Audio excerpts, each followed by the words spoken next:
Hey students, this is Professor Ways, and we are going to do a review on immunology for your Clin Med class. The information contained in this lecture has either come from previous lectures that I have given at Mercy College or from Guyton and Hall Textbook of Medical Physiology, which is in your Clinical Key resource, as well as some other immunology texts in Clinical Key. So we're going to first review the body's defenses. So when a pathogen or some foreign antigen gets into your body somehow, whether it be through an open wound, through a portal of entry such as your mouth, ears, open hair follicles, your body's going to want to protect itself against it. And so there are three lines of defense that are going to help with that. The first line of defense are going to be your mechanical barriers, that which helps keep things out mechanically. So that would be your skin, mucous membranes, and remember mucous membranes are composed of pseudostratified ciliated cells with goblet cells intermixed between them, and so the goblet cells secrete mucus. Mucus traps these foreign particles or pathogens, and the cilia move that mucus to a spot where it can either be eliminated from the body or go to a place where it can be eliminated within the body, such as the stomach environment. Now, if a pathogen happens to get into the body, then you go to your second line of defense, which are your innate or non-specific defenses. Non-specific defenses, which are listed here, and we'll go over the next few slides, are kind of a generalized defense that will pretty much fight off anything that comes in, no matter what it is. As long as it's foreign to the body and perceived as not supposed to be there, it will get rid of it. And then if pathogens happen to get past the second line of defense, it will go on to the third line of defense, which are adaptive or specific defenses. This is what we refer to as our immune system. All right, an immune system we'll talk about, and we have talked about, has a ability to recognize very specific particles and also has a memory, so it's able to eliminate things that it's been exposed to before in a much faster and more aggressive manner. Now, also what I want to mention here is that the innate defenses, the non-specific, actually can help out these specific defenses, as we'll find out later on in this lecture.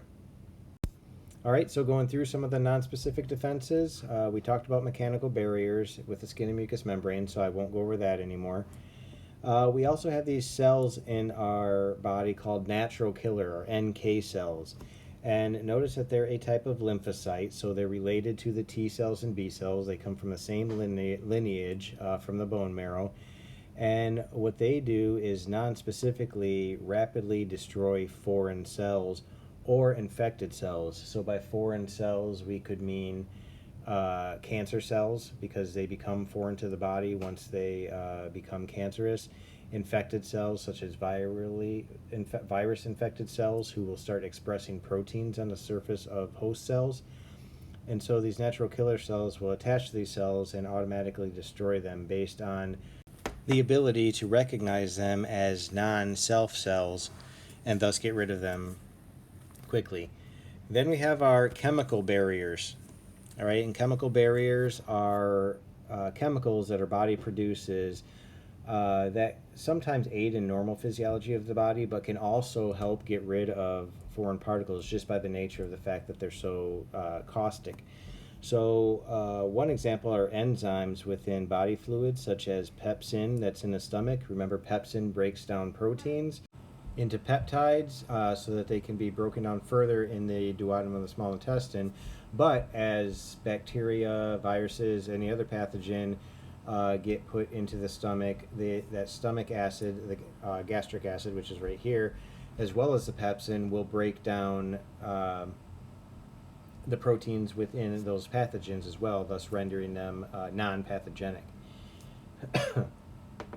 There are chemicals that our cells produce called interferons, and interferons, once a cell is infected with the virus, this virally infected cell will release interferons. Interferons will go to neighboring cells and tell those neighboring cells to put up defenses that will block the virus from infecting those cells at the expense of the cell that was infected. So again, that's very nonspecific and a sacrifice one for the good of the many type concept.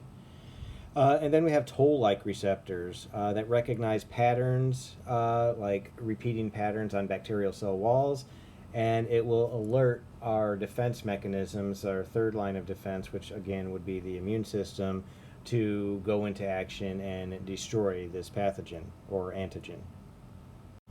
Fever is another defense mechanism. There are chemicals that are referred to as pyrogens, and they're called pyrogens because pyro refers to fire, so these are chemicals that increase the fire, the fever. So some of them include interleukin 1, tumor necrosis factor. Interferons will also raise a set point, or I'm sorry, induce a fever. And what it does is it induces a fever by raising the set point of the body temperature set point in the hypothalamus to a higher temperature. The hypothalamus tells effectors of the body, like your muscles, to start shivering to raise body temperature. Sweat glands are shut down. You curl up into a ball to conserve heat. That raises the body temperature. And remember, it's not the temperature that kills the bacteria. It's the temperature will cause macrophages to sequester iron. If iron isn't available to bacteria, bacteria can't multiply, and therefore you've slowed down the rate of replication. Therefore, the immune system can be more effective at eliminating the pathogen. So next we have inflammation. Of course, inflammation is another generalized process that occurs in the body that's moderated by chemical mediators like histamine, the ones listed here, that will basically make capillaries more leaky, will open up precapillary sphincters, allow more blood flow to come to an area. And the whole idea of this is to isolate and eliminate any foreign particles. So if you remember back from physiology, the clotting systems also get involved, and that's what helps to isolate the area and keep the pathogens from spreading. And meanwhile, neutrophils and macrophages are in there killing and presenting antigens to the immune system, and the immune system cleans up the rest of it. And of course, the 4 hallmarks of inflammation will be redness, swelling, warmth, and pain. And if the inflammation is intense enough, you could potentially have loss of function. So imagine if you have severe inflammation from an injury to your elbow, that might prevent the elbow from flexing your arm as much as it normally would. So that would be an example of loss of function. Complement proteins, which we will talk about again at the end of this lecture, are about a system of 20 proteins that will complement, hence the name, complement the humoral immune system as well as the nonspecific phagocytic system to help eliminate foreign antigens. And there's a whole process that it goes through where one protein gets converted to an active form. You've seen this with blood clotting, so it's a very similar concept. They're named according to the family, so complement proteins are named by C, so you have C1, C2, C3, and then you have complement B and complement D, which are separate pathways that end up integrating with the main pathway, and again, we'll see this at the end. Complement proteins are always present in the blood as well as the interstitial fluid, so all they need to do is be activated. So again, very similar to clotting proteins, except instead of causing blood clots, these will cause immune system reactions to occur. And then finally we have antigen presenting cells, which are also known as APCs. And APCs basically will take antigen that has gotten into the body and present it to the immune system in a way that will activate cells in a very organized manner. So we'll talk about those as we start discussing the immune system proper. All right, so getting into that third line of defense, the adaptive defenses or acquired defenses or specific defenses. All of those are referring to the same thing, which is, in effect, our immune system. So, immunity is, again, a highly specific defense mechanism. And the way that it works is that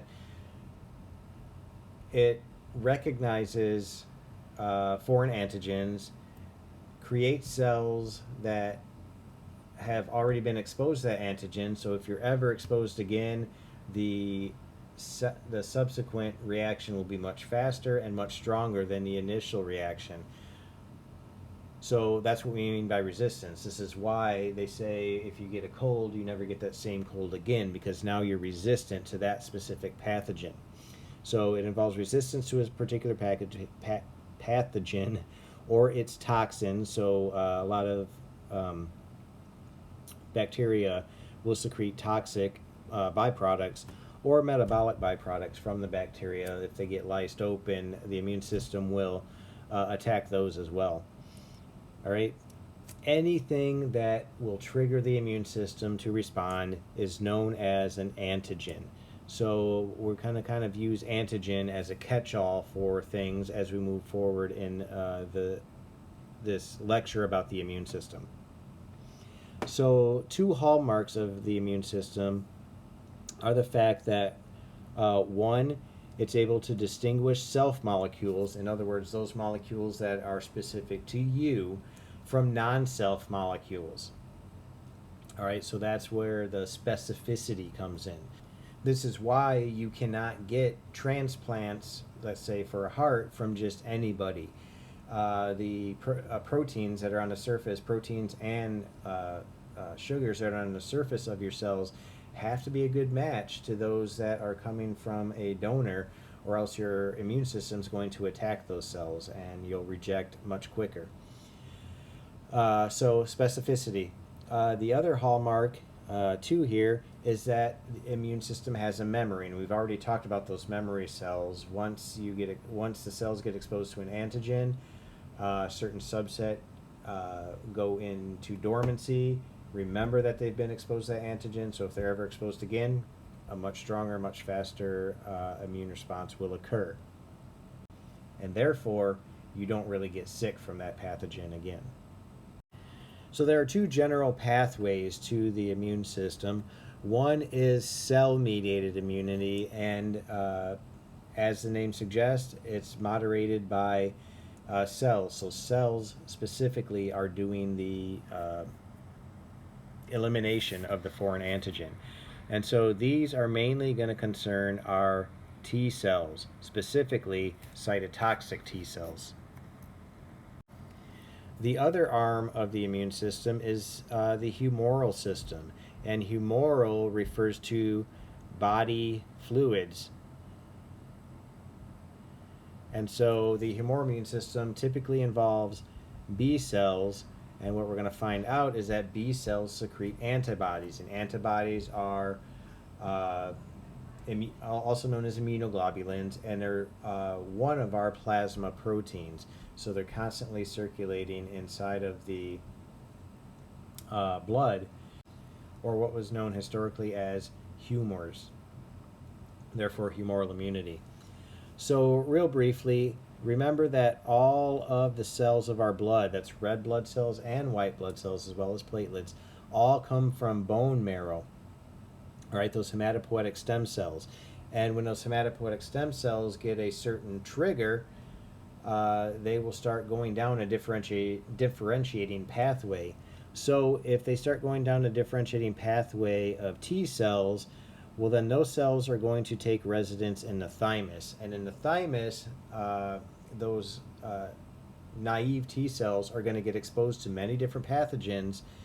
And once they get exposed to those pathogens, the memory cells from those pathogens will then enter lymphoid tissue, such as the spleen, such as lymph nodes, which is the more common, or mucosal-associated lymphatic tissue. All right, where they will do their job, which is cell-mediated immunity. If the hematopoietic stem cells go down the B cell pathway, well, those B lymphocytes will immediately go to lymphoid tissue, so take up residence in lymph nodes, for example. And in the lymph nodes, they will be part of the system that surveys lymph fluid that passes through those lymph nodes. And if they come in contact with something that is foreign, they will bind to it and activate the humoral pathway to produce plasma cells, which secrete antibodies, and memory cells, which will continue to reside in the lymph nodes and be on the lookout for that same pathogen if it ever happens to come again. So a little bit more about T cells that go to the thymus specifically. Remember, the thymus is glandular tissue that's located in the mediastinum, just superior to the heart. And so when T cells go to the thymus, they go there to mature, if you will. And as they're maturing, what happens is that you have the rapid expansion of antigen-specific T cells. So T cells come in contact with an antigen that is specifically made for that T cell. And we'll talk a little bit about how that happens later on. It will then start dividing and start rapidly dividing, produce many clones of that particular T cell that responds only to that specific antigen, and then that T cell is going to migrate to your lymph nodes, for example. Now, the primary thing that happens in the thymus is that a lot of your own cells are going to circulate through there that are on red blood cells, white blood cells, other cells that happen to be circulating through the blood. And as they go through there, the thymus will, T cells in the thymus that react to proteins on the surface of cells that come from you will be destroyed. And what we call that is thymic selection. So this number here, up to 90% of the T cells that go into the thymus undergo thymic selection because they're responding to your own tissues. You don't want that to happen, so the thymus has a process to get rid of those T cells. All right. If that didn't happen, what you would develop is autoimmune diseases, where your own body's immune system is attacking its own cells. And you'll probably talk about that in some of your Clin Med lectures associated with the immune system. All right. Most of what happens here in these two areas of the thymus function occur just before birth and shortly after birth, so that by the time you're actually a teenager, your thymus is starting to shrink down to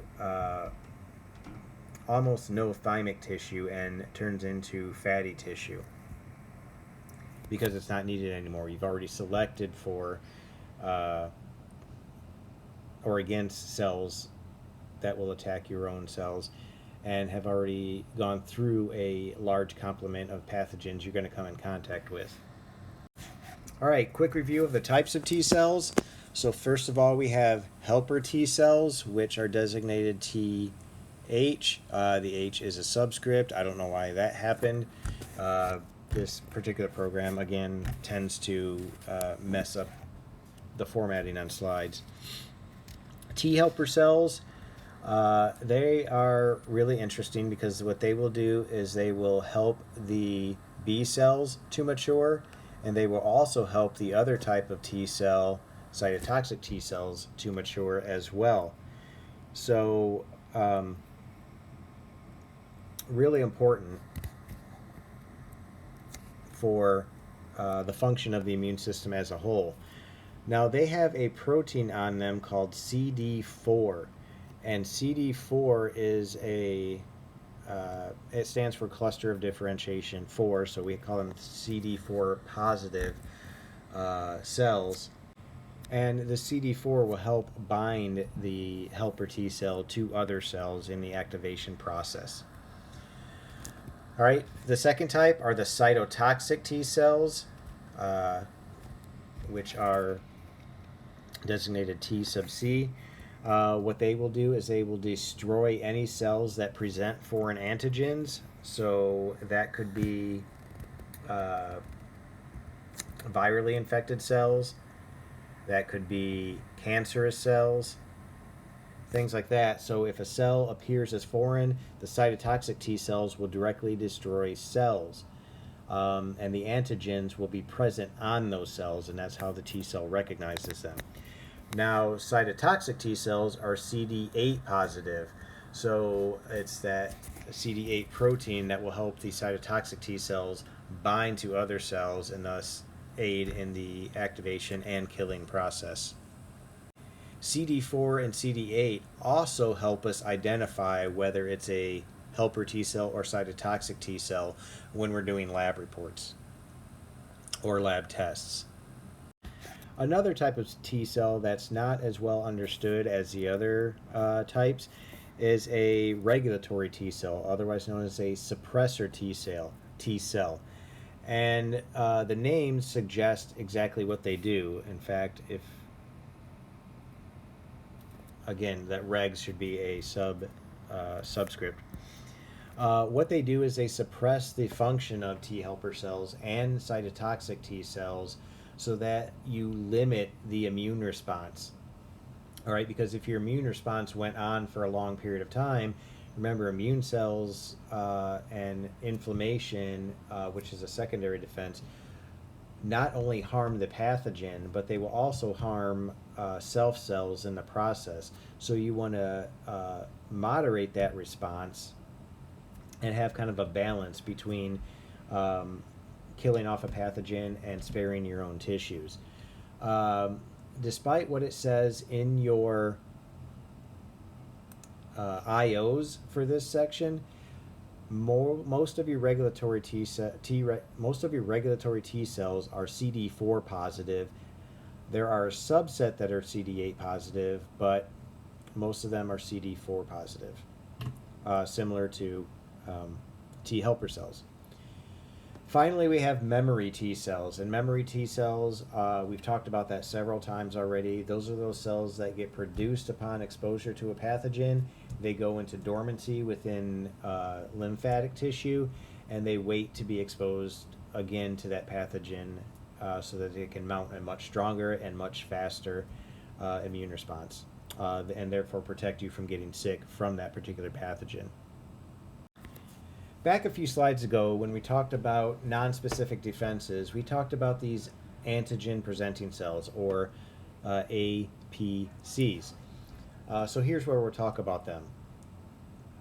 So antigen-presenting cells, here are the three types.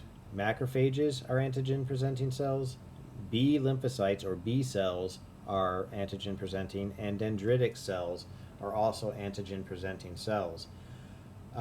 So we'll go through them, starting with B cells. B cells have antibodies on the surface of them. All right, and these antibodies are just sticking out, waiting to bind to something. So if a specific foreign antigen comes in and it happens to bind to the antibody that is within the B cell, specifically this is an IgD antibody, it will activate that B cell and it will start undergoing a process where it becomes a plasma cell that secretes antibodies and then a memory cell that will go into dormancy. All right. The other two types, macrophages and dendritic cells, we'll do them both at the same time. They have on their surface a molecule called MHC. All right, MHC is known as major histocompatibility complex. If you look all over to the left, here we have a macrophage. All right, and macrophages have this MHC molecule on their surface. All right, so what happens is a macrophage will digest a foreign antigen, and as it digests the antigen, it will then put the antigen on its surface within this MHC molecule, And that's how it is presenting the antigen to the immune system. So then what will happen is a T cell will come in, T helper cell, T kill or cytotoxic T cell will come in, and it will bind to the antigen as well as the MHC molecule, and that will help activate the T cell to begin eliminating that particular antigen that the macrophage presented to it. So there are two types of MHC molecules, MHC1 and MHC2. MHC1 happens to present to CD8 positive T cells, and if you remember, CD8 positive T cells are cytotoxic T cells. So MHC1 presents to cytotoxic T cells.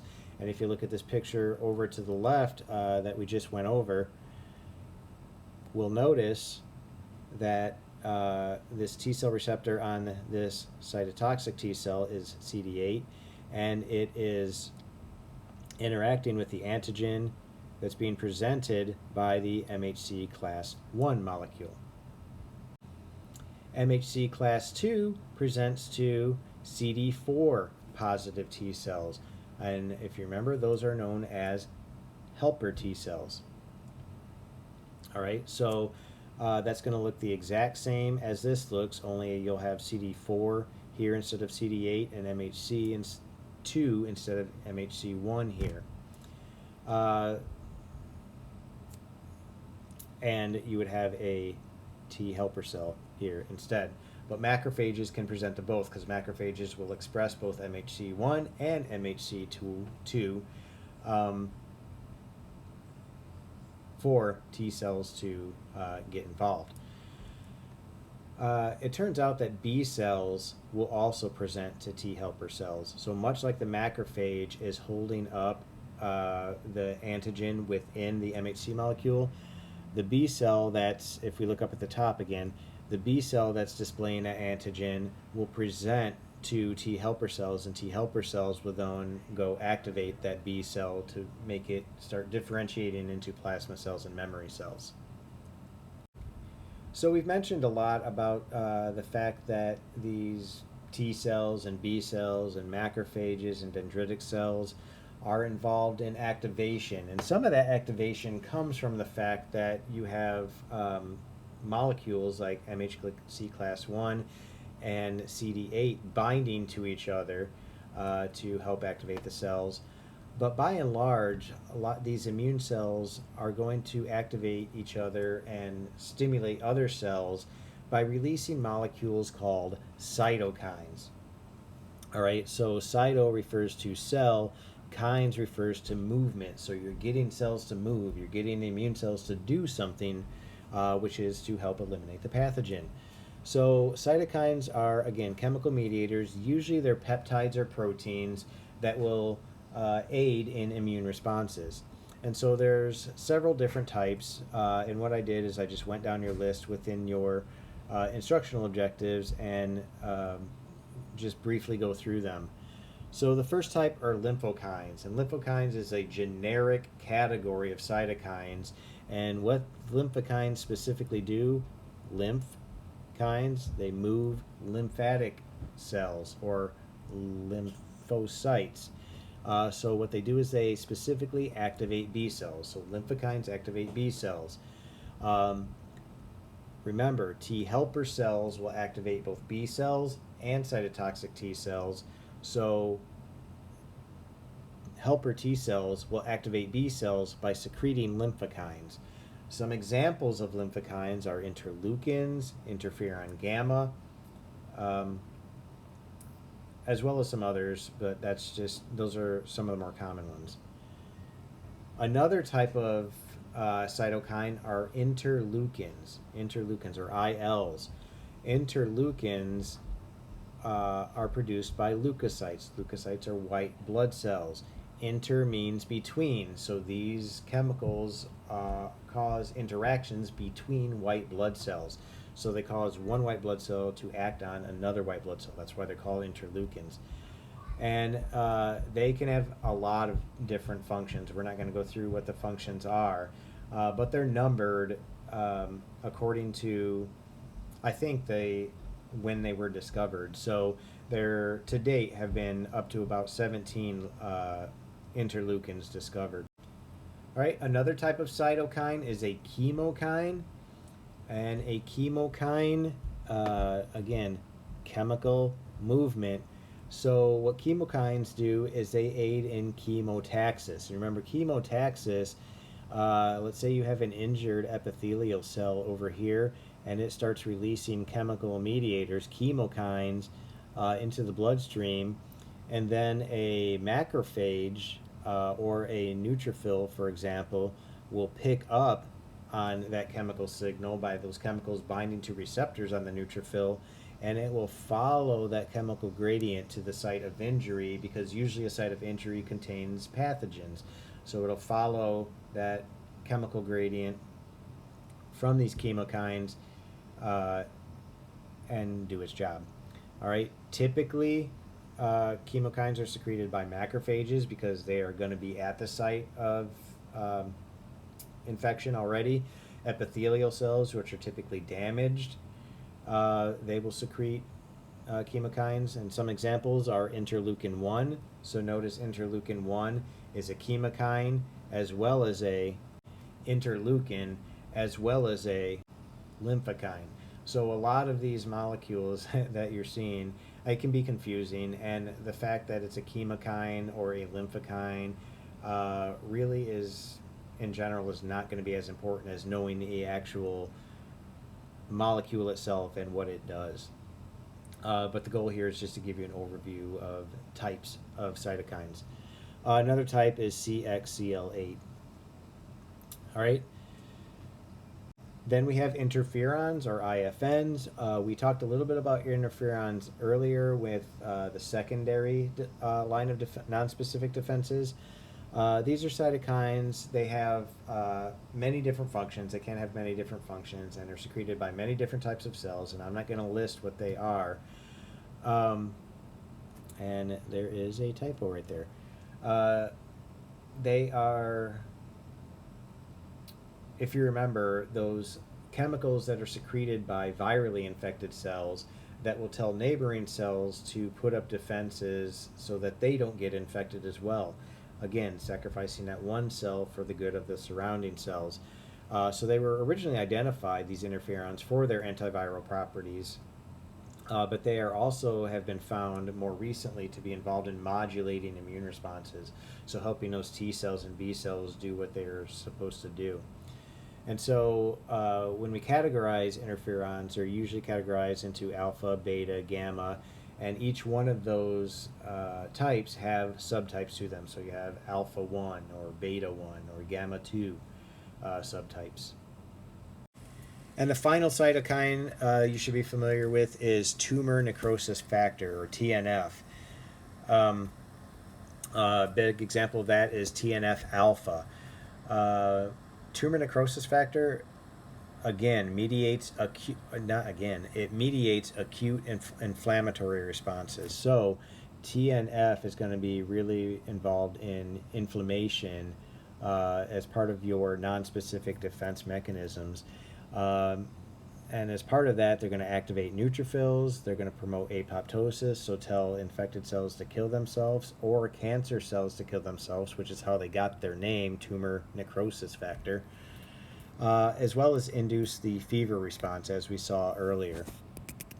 So typically, TNF is secreted by macrophages, dendritic cells, and remember, those are antigen-presenting cells, so notice that a lot of cells of the immune system have multiple functions to them depending on what chemical they are secreting or what other cell they're interacting with.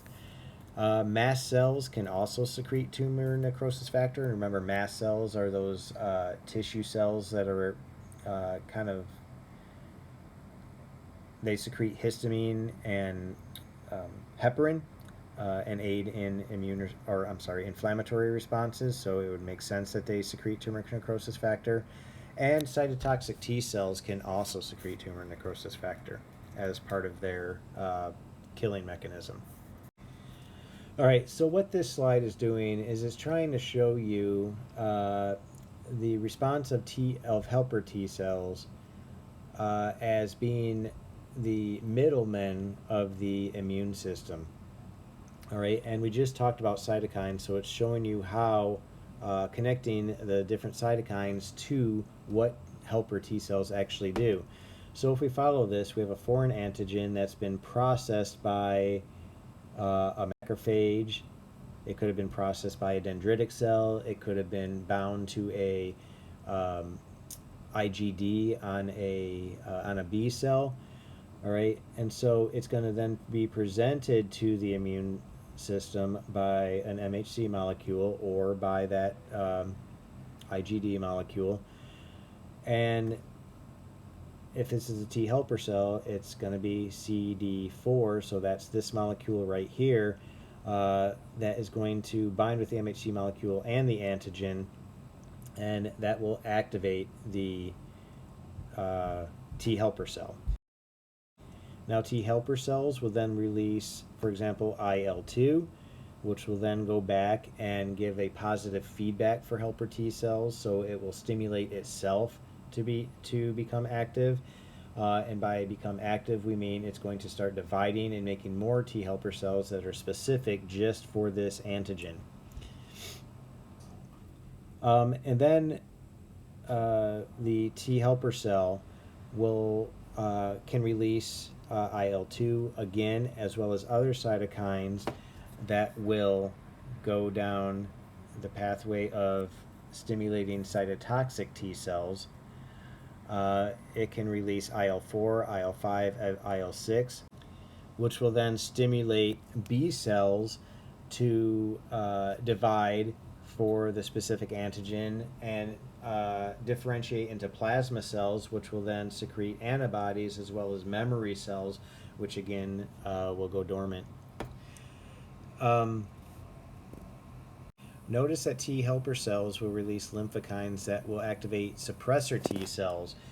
And these are going to be activated at the same time that cytotoxic T cells or B cells are activated, again, so that they are monitoring the situation and limiting the response of the cytotoxic T cells and limiting the response of the plasma cells.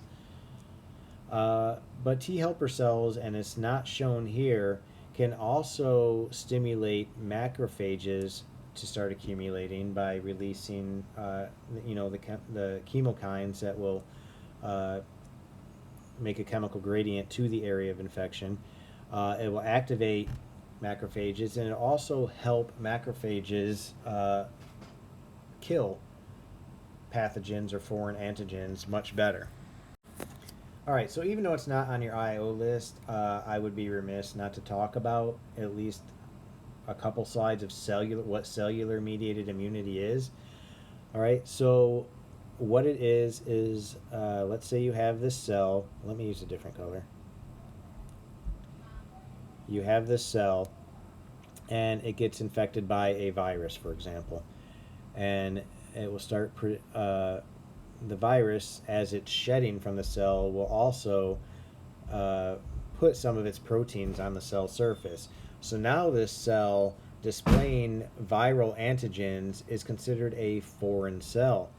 So what cytotoxic T cells will do is they will recognize that foreign antigen and make direct cell-to-cell contact with it, and will kill that foreign cell.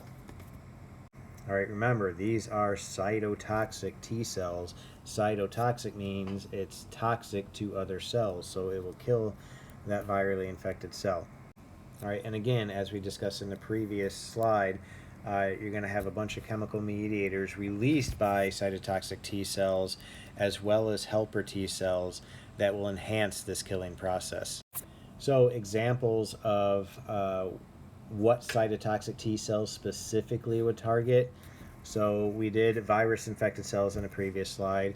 Cancer cells, what happens is, so this is a nucleus. What happens is that the genome of the cancer cell will be so messed up that the proteins that they produce will be just weird, and they'll be putting them on the surface. Your body will go, well, what the hell is that? And it will send T cells that will bind to those foreign antigens, release chemicals that will kill that cancer cell. The same thing happens with transplanted organs and tissues. They have proteins on their surface of the cells that make up those tissues that are foreign. Our cytotoxic T cells say, no way, you have no business being here, and they will kill those cells. And that's the whole basis for transplant rejection. All right, so the big thing that we need to cover for this review is the humoral-mediated immunity, also known as antibody-mediated immunity. All right, so this arm of the immune system is related or has to do with B cells or B lymphocytes. And what they do is they secrete antibodies or immunoglobulins into the blood. And remember, immunoglobulins are part of your plasma proteins. And so here we have just the definition of why it's called humoral-mediated immunity. We'll go through the response of how this happens and what the results are, but this is kind of a summary of what's going on. All right, so again, a summary slide to go back to if you want a very quick bullet points, the elevator speech of how humoral-mediated immunity works. All right, this is a version of a slide that I provided to you in your physiology class that goes with humoral-mediated immunity, kind of shows the process. I've edited that picture and just put in there the parts that were relevant to humoral-mediated immunity. So this is the most of the whole process. So we're going to go through different parts of this in the next couple slides. So another good slide to come back to for the elevator talk of how humoral-mediated immunity works. All right, so what happens is that let's say you have a lymph node, and lymph fluid is going through there, and that lymph fluid happens to contain some, let's say a bacteria that got into your body. All right, so as it's going through the lymph node, remember the lymph nodes contain macrophages, and they contain B cells, and they contain T cells. Macrophages will come in contact with this bacteria, and right here, and it will engulf it. Macrophages, that's what they do, they eat. So they're going to eat that bacteria, and then what they're going to do, notice these little orange parts, they're going to display antigens from that bacteria on their surface in the context of an MHC molecule. And remember, if this is B cells and humoral-mediated immunity, what type of MHC are they going to present the antigen in? That's right, MHC class 2. Now, not only was the macrophage exposed to this bacteria, but B cells within the lymph node were also exposed to this bacteria. Now, you have millions of different B cells within even a single lymph node. And these B cells all have these different IgD antibodies on their surface that could potentially recognize millions of different things. So if that one out of the million comes in contact with this bacteria, then it's going to bind to that bacteria as well. So macrophages and B cells will both encounter the antigen within that lymph node. Now, there are T helper cells also in the lymph node. So T helper cells say, hey, it looks like you are, waving this flag, this antigen, so I'm going to go take my, CD4 molecule, and I'm going to bind with you. And so the T helper cell will bind to the macrophage, will bind to that MHC class 2 molecule, and that will activate the T helper cell. The T helper cell will then disengage, it's activated.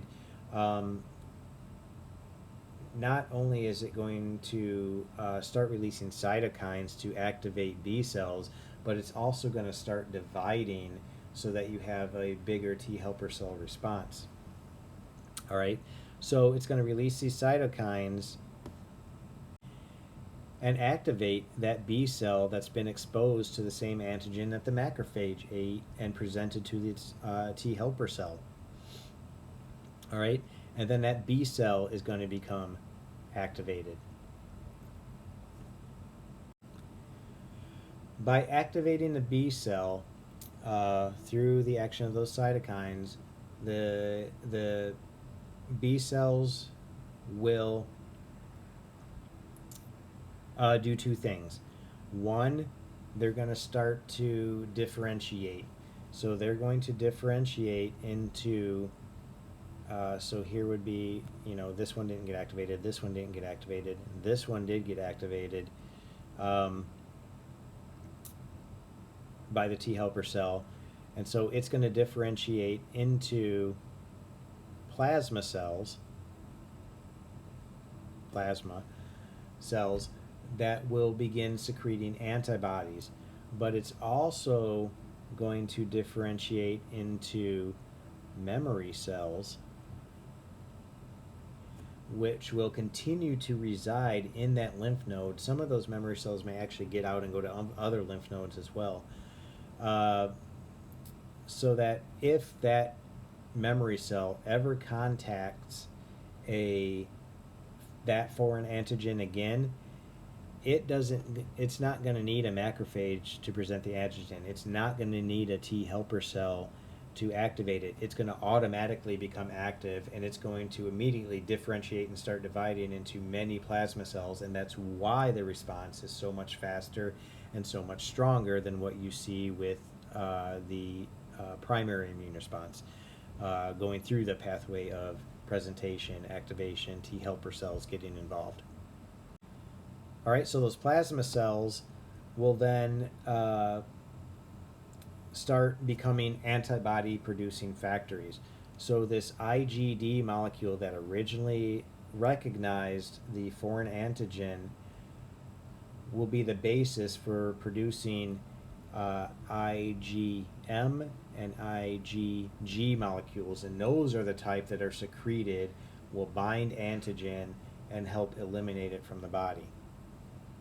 All right, and here are just some statistics of how many B cells are produced upon response, and how many antibodies are produced, and how long it can last. So here's a graph showing you how that might happen. So again, let's go to that lymph node. Let's do this in green. We go to that lymph node. The macrophage presented the antigen. You have B cells that were exposed to the same antigen the macrophage ate. You have helper T cells here, and that's going to drive our primary immune response. And a primary immune response effectiveness is going to be measured by the amount of antibodies that are produced. So notice that our primary immune response, our peak antibody concentration in the blood, will take about 20 days to get there. And in relative units, have a concentration of 1. Again, relative units, because we're going to compare it to a secondary response. So let's say this was a kid on the first day of school, and then they got exposed again, let's say just before winter break, because they're all in the same little classroom together and kids are germ factories. So that lymph node that contains the memory cells gets exposed to that antigen again, and all you have is B cells. They've already been exposed, they've already been activated, they're memory, they're sitting waiting. So once they come in contact with the antigen, they're immediately activated. They don't have to, again, go through this activation process with macrophage and T helper cells, and therefore they start proliferating and secreting antibodies much quicker, and that's why you have a much more robust response that happens faster. So this happened at about, let's say, 50 days, and that's 60. Let's say 60 days. And our peak antibody response occurred at 70 days. So in about half the time that the primary response was able to produce antibodies, and you have 100 times more antibodies being produced. So, think about this. If you have 100 times more antibodies being produced in half the amount of time, you're going to bind up and eliminate that antigen before it has a chance to harm tissue, and therefore that's why you don't get sick from that pathogen the second time. All right, so we've been talking about these antibodies, or IG molecules, immunoglobulins. What are they?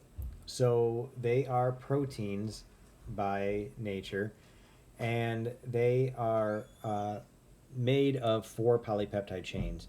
You have 2 heavy chains right here, and then we'll use a different color. And then you have so we'll call that the medial side. Then you have 2 light chains on the lateral side of the molecule. So notice that the light chains have about half the number of amino acids that the heavy chains do, just by looking at the picture. Is it true that they have half the amount of amino acids? I don't remember how many amino acids each has, but they are much smaller. That's why they're called the light chain. They're not as heavy. Okay. Other parts that you need to know is this general region. All right. You have 2 of them branching out.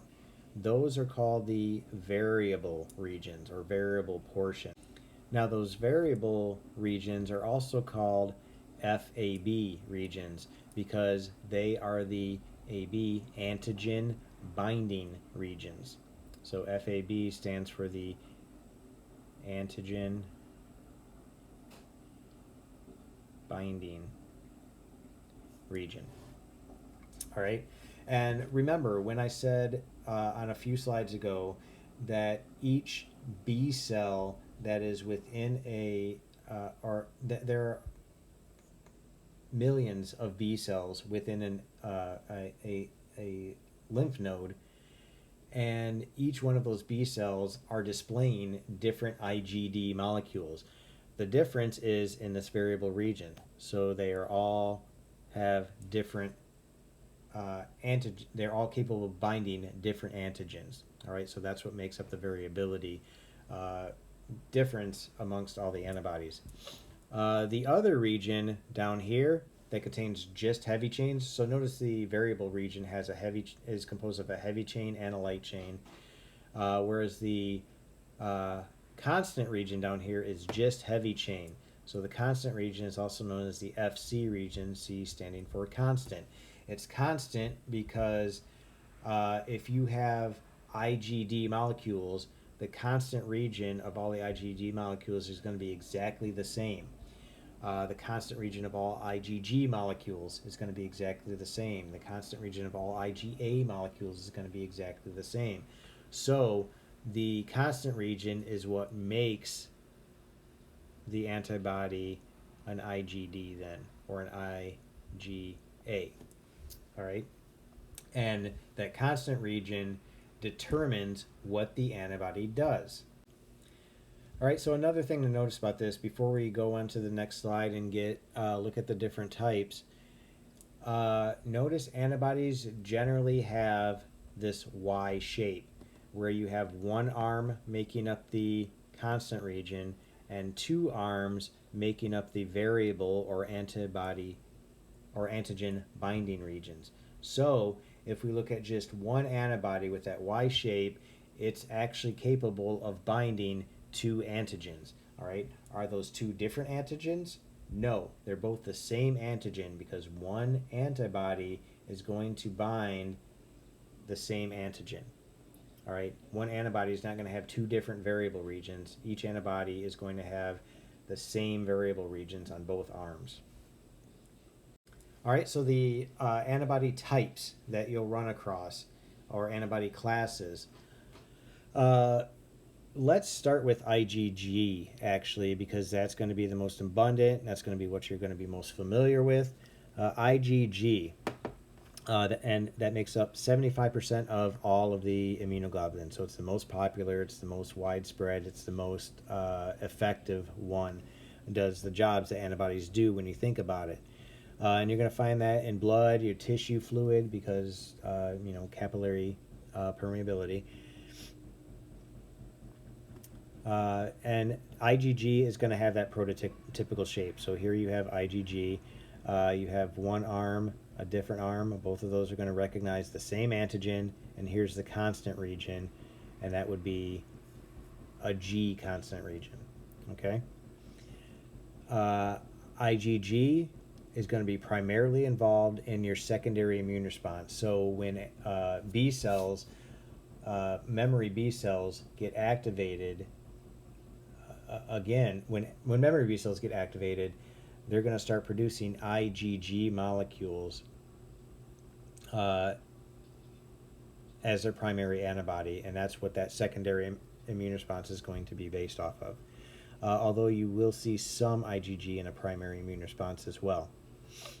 All right, let's move up to IgM. IgM is not produced in as much abundance as IgG, and it's primarily involved in the primary immune response. So when you have the macrophage presenting to the T helper cell activates B cells. B cells differentiate into plasma and memory cells. The plasma cells that are initially produced, they're going to mostly secrete IgM. Okay, and IgM has what we call a pentameric structure, or a pentamer structure. Penta means 5, so it's going to have 5 antibodies. Here's the constant region, constant, constant, constant, and then the variable regions sticking out. So if you look at that structure, how many antigens can an IgM molecule bind to? Well, you have 5 antibodies in this structure. Each antibody has 2 antigen binding sites, so 5 times 2 is 10. So they can bind up to 10 antigens. And again, those are all going to be the same antigen. And so the way they work, since you don't produce as much antibody as you do with a secondary immune response, you produce this antibody structure that will bind as much antigen as possible to kind of make up for that, although it's not as robust as the IgG response. All right, the third type we'll cover is the IgD molecule, and we've talked about this a lot already. IgD molecules are those molecules that are bound to the surface of the B cells. So that constant region is going to be buried within the cell membrane, and the 2 variable regions that bind antigens are going to be exposed to the outside so that they can interact with antigens if they happen to come across them. All right, the fourth type is IgA.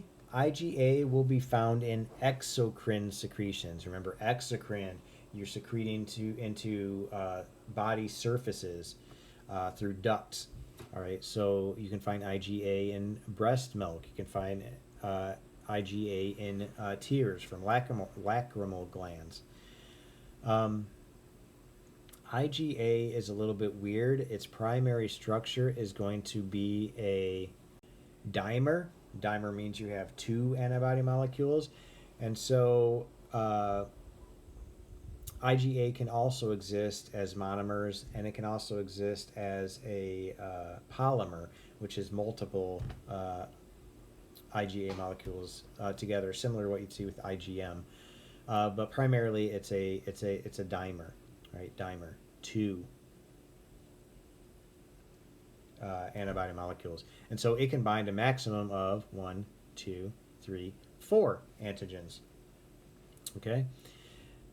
The final type is IgE, and IgE is involved in allergic reactions. Typically, it's going to have the same structure that IgG does. The constant region is just different enough to make it an IgE molecule instead. And what the IgE constant region does is it will go to mast cells within a tissue. That constant region will bind to a receptor on the mast cells, activate those mast cells, and those mast cells will start releasing, histamine and heparin and promote an inflammatory response. And that's the basis for the allergic reactions. All right, one more thing on here that I forgot to mention is that uh, IgG, as well as IgM, what they do when they bind to antigen is they will activate complement. All right, and we'll talk about what complement is and how it works, but they will activate complement, and it's the complement that will actually take part in eliminating the foreign antigen or the pathogen. All right, so on this slide, when we talk about antibody actions, in general, these are what antibodies do. Remember, antibodies by themselves generally don't kill things. They bind things and mark them for killing. So when they bind, one of the things that they can do is they can clump a bunch of antigens together, kind of what you see in this picture. And that clumping is called agglutination. And this is what we see when we have blood transfusions that are incompatible, is that, host antibodies, anti-A, will bind to the A antigen on the donor's blood and will bind all them up in this agglutination, and that will cause, blockage of blood vessels and things like that.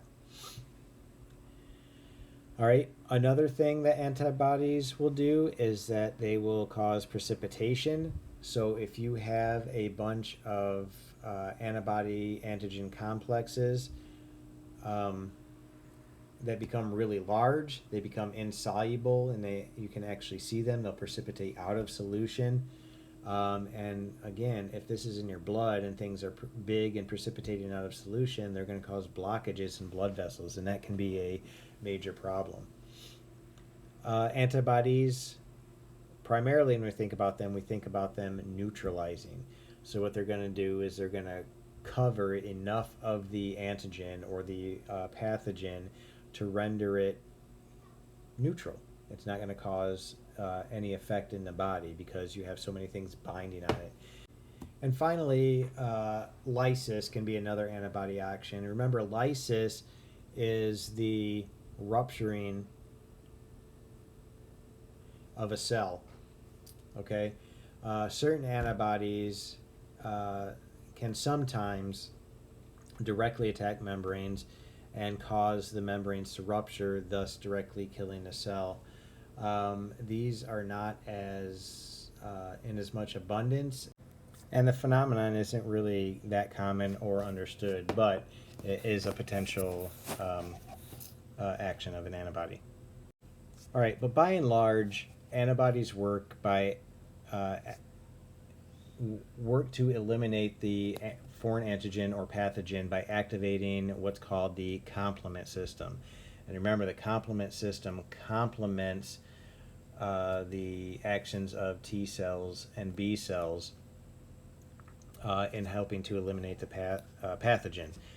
And if you remember from earlier, complement, they're always present in the blood, and they're named according to C standing for complement, and 1, 2, 3, 4, so they're numbered.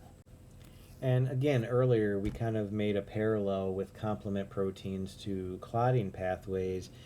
So what happens is when a complement protein becomes activated, we refer to it as the activated form of complement. So remember, clotting proteins are also inactive, and then they become active. So think of even the picture here looks very similar to what you saw with clotting cascades. So this is what's called the complement cascade. All right, and there are different ways that this complement system can get activated.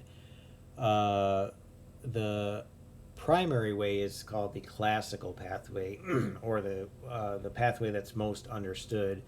And what happens is when you have an antibody binding to an antigen, this FC region will then activate C1, and then C1 activated will go and activate all the rest of, or help to activate the rest of the proteins that are involved in this complement cascade, ultimately resulting in some of the actions that we see over to the right, which we'll go over in a minute. All right, so that's the classical pathway, and so all of these steps are involved. All right, another pathway is called the lectin pathway. In your IOs, it's called the lecithin pathway. That is incorrect. This is called the lectin pathway. And so with the lectin pathway, what happens is, excuse me, you have C3. All right, so classical pathway starts with C1, lectin pathway starts with C3. With C3 will bind to carbohydrates on the bacterial cell wall. So in order to activate the lectin pathway, you have to have bacteria present, for example. And once you have bacteria present, binding to that C3, C3 becomes active and then will help take care of that bacteria. Another pathway is called the alternative pathway.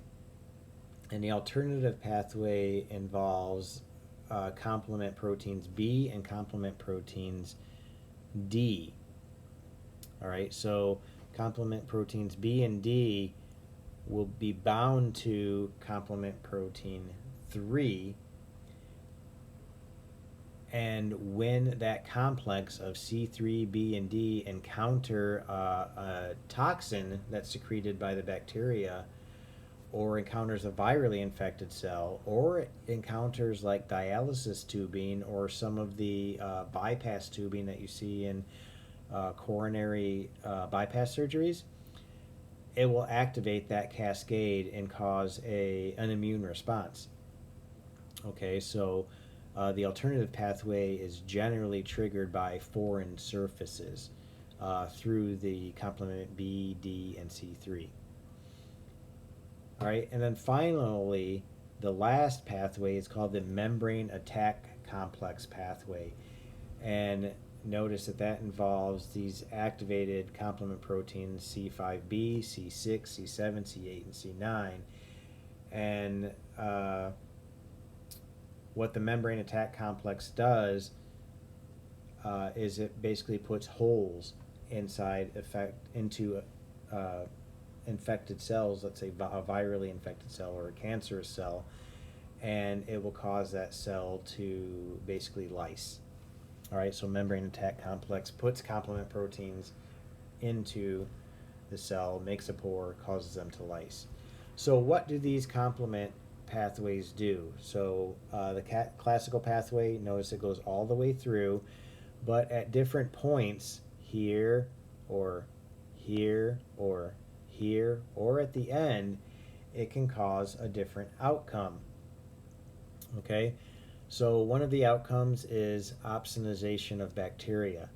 And what opsonization of bacteria is you will have a bunch of C3b that will just basically attach itself to the bacteria, and it's kind of like sprinkling the salt or sprinkling the sugar on those bacteria. Macrophages makes them more attractive to macrophages, and macrophages are more likely to eat them. So opsonization means to increase the eating habits of the macrophages, increase their ability to be eaten.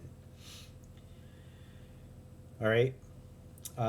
This pathway, and this pathway will activate mast cells and basophils. And remember, mast cells and basophils secrete histamine and heparin, so they're going to trigger a inflammatory response. And so you're going to have macrophages coming in there, you're going to have neutrophils coming in there, and they're going to eat the foreign particles. And if some of those foreign particles are opsonized, that's going to just happen to facilitate that eating of those particles.